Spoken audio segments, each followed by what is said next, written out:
ओम अज्ञानतिमिरन्धस्य ज्ञानाञ्जनशलाकया चक्षुरुन्मीलितं येन तस्मै श्री गुरुवे नमः। हरे कृष्ण। আজকের বিশেষ আলোচ্য বিষয় সাধনা সংক্রান্ত। তার কারণ অনেক ব্যক্তি সাধনা করার জন্য এসেছেন, যাদেরকে ট্রেনিং চলছে। কয়েকজনকে অনলাইনে করাবো, অপেক্ষায় আছি, কারণ তাদের কিছু বিশেষ সাধনার জন্য সেই টাইমের অপেক্ষায় আছি, অনলাইনে করাবো। কয়েকজন এখানে এসেছিলেন, তাদেরকে বিশেষ কিছু ট্রেনিং করানো হয়েছে। 11 মালা জপ করানো হয়েছে আমাদের ওরা পাওয়ার বৃদ্ধি করার জন্য। এবং আমাদের অপ্রারব্ধ কিছু পাপের ফল থাকে, কুট বীজ, অপ্রারব্ধ এবং ফলনমুখ। আমাদের পাপের ফল এই 4 প্রকার হয়। সেই 4 প্রকার পাপের ফলকে সমূলে উৎপাদন করতে হয়, তবে কিনা সাধনায় সিদ্ধি আসে, সাধনা সাকসেস হয়। তাই একটা মন্ত্র দিলাম, আপনি জপ করলেন, মন্ত্র সিদ্ধ, গুরুমুখী। তার মানে এটা নয় যে আপনি মন্ত্রটা জপ করলেন, আপনি পেয়ে গেলেন, সেই দেবতা এসে বলল বল মেরে আকা, ऐसा नहीं हो सकता। কারণ এই সাধনা করার জন্য আপনার কিছু তপবল থাকতে হবে। হ্যাঁ, গুরুদেব তো দেবেন, শুধু যদি স্কুলের স্যারই, প্রফেসরই যদি আপনাকে ফার্স্ট ক্লাস পাইয়ে দিতেন, তাহলে আপনাকে পড়তে হতো না।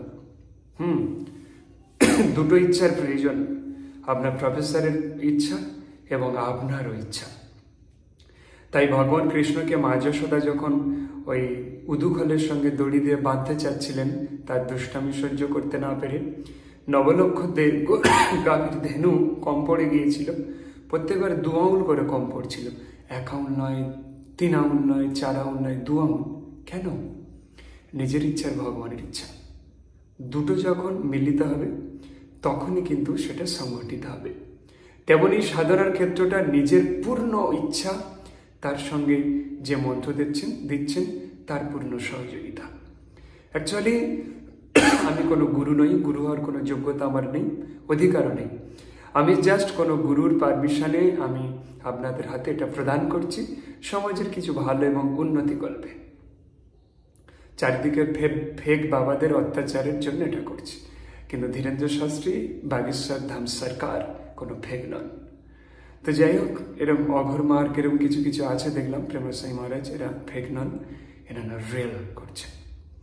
তো এখন বিষয় হচ্ছে, ঠান্ডা লেগে গেছে। আজকের আমার আলোচ্য বিষয় এটা যে আপনি কি সাধনা করার যোগ্য? আপনার কি সাধনা করার যোগ্যতা আছে? আপনার কি সাধনা করার যোগ্যতা আছে? সাধনা করতে গেলে যে যোগ্যতা থাকা উচিত, সাধনা করার জন্য যে যোগ্যতা থাকার উচিত, সেই যোগ্যতা কি আপনার আছে? রিয়েলি চিন্তা করে বলুন তো, সেই যোগ্যতা থাকার জন্য সেই যোগ্যতা আছে কিনা তার প্রমাণ কি? আপনি তো ব্রাহ্মণ বংশে জন্মাননি, আপনি কোনো শুদ্ধ পরিবারে জন্মাননি, কেউ হয়তো জন্মেছেন। তার মানে কি আপনি সাধনার অযোগ্য? এটাই কি ঠিক? একদম এটা ঠিক নয়। সাধনার অযোগ্য আপনি নন। তার কারণ হচ্ছে, চিন্তা করে দেখুন তো, আপনার গোত্র নয় সান্ডিল্য, নয় মধুগুল্য, নয় ভরদ্বাজ, নয় কাশ্যপ, নয় সচ্চিদানন্দ, বিভিন্ন। একটু অন্তর দিয়ে ভেবে দেখুন, যদি আপনার ধরুন সান্ডিল্য গোত্র, তো সান্ডিল্য তো একজন ঋষি, একজন মুনি।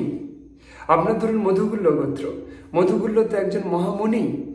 আপনার কশ্যপ গোত্র, কশ্যপেয় মানে সেই দেবতাদের পিতা কশ্যপ মুনি, আপনি তারই সন্তান।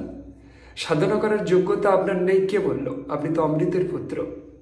সেই মুনি ঋষিদের রক্ত আপনার শরীরে প্রবাহিত, তাদের সেই দিব্য গুণাবলী আপনার মধ্যে প্রবাহিত, কিন্তু আপনি সেটাকে মিসইউজ করছেন। এটাই আপনার মাইনাস পয়েন্ট। যেটাকে আপনি মিসইউজ করছেন সেই শক্তিটা। আপনি জানেন মনীষীরা তো বায়ুতে ভ্রমণ করতে পারতেন। হ্যাঁ, অষ্টসিদ্ধির সাধনা আছে, আমি করিনি। অষ্টসিদ্ধির সাধনা আপনাকে আমি করাতে পারি। অষ্টসিদ্ধি অনিমা, লঘিমা, ঈশিতা, বসিতা, কামিতা, প্রাকাম্য, কামাবসয়িতা, 7টা হয়েছে, আরেকটা কি মনে নেই। এরকম 8টা সিদ্ধি, ছোট হয়ে যাওয়া, বৃহৎ আকৃতি ধারণ করা, বায়ুতে ভেসে যাওয়া, এখান থেকে হাত বাড়িয়ে চাঁদ থেকে মাটি তুলে আনা, এগুলো কিন্তু রিয়েলি কোনো আকাশ কুসুম কল্পনা নয় বা মিথ্যা নয়। এটা তখনই সম্ভব যখন আপনি সাধনা করবেন। এটা করে সময় নষ্ট করা হয় না, তার কারণ আমাদের আয়ু তো মাত্র 100 বছর, সেটা আবার বিভিন্ন কুকর্মের প্রভাবে 50-এ নামিয়ে এনেছি। যাই হোক, আমার আলোচ্য বিষয়ে ফিরে আসি। আপনি সাধনা করতে পারবেন, তার কারণ হচ্ছে এই মুনি ঋষিরা আপনার পূর্বপুরুষ, আপনার শরীরে সেই মুনি ঋষিদের রক্ত প্রবাহিত। তাই গীতাতে প্রত্যেকটা জীবকে ক্ষুদ্র ক্ষুদ্র ঈশ্বর বলা হয়েছে, প্রত্যেকটা জীবকে। ভগবান একটা বিশাল অগ্নি, আর অগ্নি থেকে যে স্ফুলিঙ্গ বেরিয়ে আসছে ছোট ছোট, এই ছোট ছোট স্ফুলিঙ্গগুলো কখনো ভ্যানিশ হয়ে যায়। ওখানে বলা আছে যে একটা বিশাল সোনার খনি থেকে, সোনার খনি যে বিশাল সোনার ডেলা, তার থেকে ছোট ছোট যে সোনাগুলো বৃহৎ সোনা হতে পারে না, পরিমাণগতভাবে আলাদা কিন্তু গুণগতভাবে একই। অর্থাৎ ভগবান কৃষ্ণের সেই জ্ঞান আপনার কাছে একটু হলেও আছে, ক্ষুদ্র মাত্রায় আছে। তাই প্রত্যেকটা জীবকে শাস্ত্রে ক্ষুদ্র ক্ষুদ্র ঈশ্বর বলা হয়েছে। এরা পূর্ণত্ব প্রাপ্ত নয়, কিন্তু ক্ষুদ্রাতি ক্ষুদ্র ও ঈশ্বরের অংশ এর মধ্যে রয়েছে। তাই আপনি প্রত্যেকটা সাধনা করার যোগ্য। তার মানে এটা নয় আপনি একবারে সাধনায় সিদ্ধ হতে পারলেন না, গুরুদেবকে গালাগালি দিতে শিখে শুরু করেছেন। ওই স্কুলে যেমন হয়, স্টুডেন্ট পড়াশোনা, ছেলে ভালো রেজাল্ট করতে পারেনি, স্যারকে ধরে মার শুরু করে দিয়েছে। এরকম প্রবৃত্তি যদি হয় তো পৃথিবীর কোনো গুরুদেব আর আপনাকে সাধনা করাতে পারবে না। তার কারণ কি? গুরু রুষ্ট হলে কৃষ্ণ রাখিবারে পারে নারে, কৃষ্ণ রুষ্ট হলে গুরু রাখিবারে পারে, আর গুরু রুষ্ট হলে কৃষ্ণ রাখিবারে নারে। যদি গুরু আপনার উপর রুষ্ট হয়ে যান তো কোনোদিন, কোনো জন্ম, অন্তত কমসে কম 7 জন্ম কোনো সাধনা আপনার দ্বারা হবে না। মাতা লক্ষ্মী আপনার প্রতি নারাজ হয়ে যাবে। তাই একবারে না হলে 2বার 3বারে করুন। কারণ মুনি ঋষিরা কঠোর তপস্যা করেছেন হাজার হাজার বছর ধরে, তবে সাধনায় সিদ্ধি লাভ করেছে। হিরণ্যকশিপু 10,000 বছর তপস্যা করে তবে ব্রহ্মাকে লাভ করেছেন। তাহলে আপনাকে কিরকম হতে হবে? এটা কলিযুগ, সহজে অনেক কিছু পাওয়া যায়, আয়ু কম আমাদের, তাই আমি চলে আসি যে আপনার এই প্রথমত আপনি সাধনা করার যোগ্য হলেন, কারণ মুনি ঋষিরা আপনার পূর্বপুরুষ, তারা সাধক ছিলেন। তার সেকেন্ড কোয়ালিটি কি? আপনার সেকেন্ড কোয়ালিটি হচ্ছে আপনার বীর্য। বীর্য পাওয়ারই আপনাকে সাধনায় সাকসেস দেবে। আপনার বীর্যকে যদি আপনি ক্ষমা করবেন, এটা আমি বলতে বাধ্য হচ্ছি, কারণ আমার থেকে অনেকে সাধনা করতে এসেছেন, তো ট্রেনিং ভিডিওতে দেখানো হয়েছে রিয়েল। যদি আপনি বীর্যবান না হন তাহলে কোনো সাধনাতে আপনি সাকসেস হতে পারবেন না, কারণ বীর্যই আমাদেরকে সাধনায় সাকসেস প্রদান করেন। যদি আপনি সেই স্ত্রীর সঙ্গে মত্ত থাকেন তাহলে কোনো সাধনা কিন্তু আপনার দ্বারা হবে না। স্মৃতিশক্তি ভ্রষ্ট হতে থাকবে, গুরুজনের প্রতি অবজ্ঞা করার ইচ্ছা আসবে, এবং ধীরে ধীরে আপনার আয়ু ক্ষয় হতে থাকবে, ধীরে ধীরে আপনার দৃষ্টি ক্ষীণ হতে থাকবে, ধীরে ধীরে আপনার বার্ধক্য আসতে থাকবে শরীরে, আপনার চুল পাকতে থাকবে, বীর্যহীনতা। এবং আপনি সেই শ্রদ্ধা দিয়ে কাউকে দেখতে পারবেন না, ধৈর্য হারিয়ে ফেলবেন, বীর্যহীনতা। আজ কালকের কি খেয়েছেন আজকের ভুলে গিয়েছেন, বীর্যহীনতা। সাধনা কি করে হবে বলুন? সাধনার যে মোমেন্টটা, সাধনার যে সময়টা, আপনাকে বীর্য ধারণ করে রাখতে হবে। কারণ 80 drops blood is equal to 1 drops vital force, means জীবনী শক্তি, যেটা আমাদের বীর্য। এই বীর্য রক্ষাটাই হচ্ছে আমাদের জীবনের উদ্দেশ্য। আপনি সাধক যেহেতু, এবং প্রত্যেকটা মানুষের ক্ষেত্রেও তাই, একটা স্টুডেন্টের ক্ষেত্রেও তাই, যদি সে তার বীর্যকে ধারণ করতে না পারে তাহলে মাতা সরস্বতী কখনো ওর বিদ্যা প্রদান করবে না, ওর মেমোরি লস হয়ে যাবে। বুঝতে পারছেন? এবার মনে করছেন আমার তো নষ্ট হয়ে গিয়েছে। হ্যাঁ, হতে পারে, কলিযুগ, কিন্তু আওয়ার সাবকনসিয়াস মাইন্ড এতটা স্ট্রং। প্রফেসর জোসেফ মরফি বলছেন যে আমাদের শরীরে 11 দিন অন্তর অন্তর আমাদের শরীরে স্ট্রাকচারের চেঞ্জ আসে ইন্টারনালি, এবং আমাদের মাইন্ড প্রোগ্রামিং এর ফলে আপনার হৃত শক্তি পুনরুদ্ধার হয়ে যাবে, সেটা করানো হচ্ছে। তার মানে এটা নয় আপনি ফেল হলেন আর আমাকে গালাগালি দিলেন, একদম না। এটা আপনার দায়িত্বে থাকবে। টোটাল যে র নলেজটা আপনাকে প্রদান করব, শুধু এটাকে আপনাকে গ্রহণ করতে হবে। এবং এই বীর্য ধারণ করার জন্য আপনাকে ভোরবেলা উঠতে হবে ঘুম থেকে, সূর্য ওঠার পূর্বে। সূর্য ওঠার পূর্বে যদি আপনি ঘুম থেকে ওঠেন তাহলে দেবদেবীরা আপনাদেরকে আশীর্বাদ করতে থাকবে। সূর্য ওঠার পূর্বে স্নান করে যদি গঙ্গে চে যমুনে চৈব গোদাবরী নর্মদে সিন্ধু কাবেরী জলস্মিন সন্নিধিং কুরু এই মন্ত্র বলে যদি স্নান করেন, শীত গ্রীষ্ম বর্ষা আমরা এভাবে স্নান করতে থাকি। গঙ্গা মাতা আপনার সমস্ত পাপ দূর করে দিয়ে আপনার বীর্যকে সংরক্ষণ করার প্রচেষ্টা করবেন, কারণ তার সন্তান আপনি।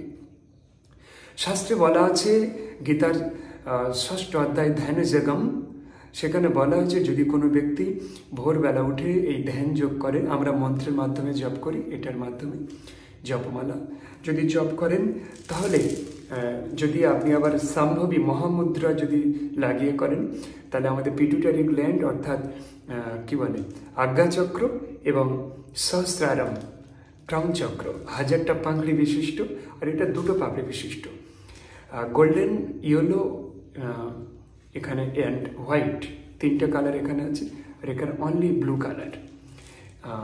এইটা যদি এই মেডিটেশন, এই জপ, হরে কৃষ্ণ মহামন্ত্র জপ, অন্যান্য আরও জপ সিস্টেম আছে, আর যদি মহামুদ্রা সম্ভবী লাগিয়ে করেন, তাহলে আপনার এই পিটুটারি গ্ল্যান্ড আজ্ঞাচক্র এতে অমৃত আছে, এই অমৃত ধীরে ধীরে ধীরে ধীরে আপনার শরীরে প্রবাহিত থাকবে, সহস্র চক্র অ্যাক্টিভেট হয়ে যাবে, আপনার ভগবত দর্শন হবে।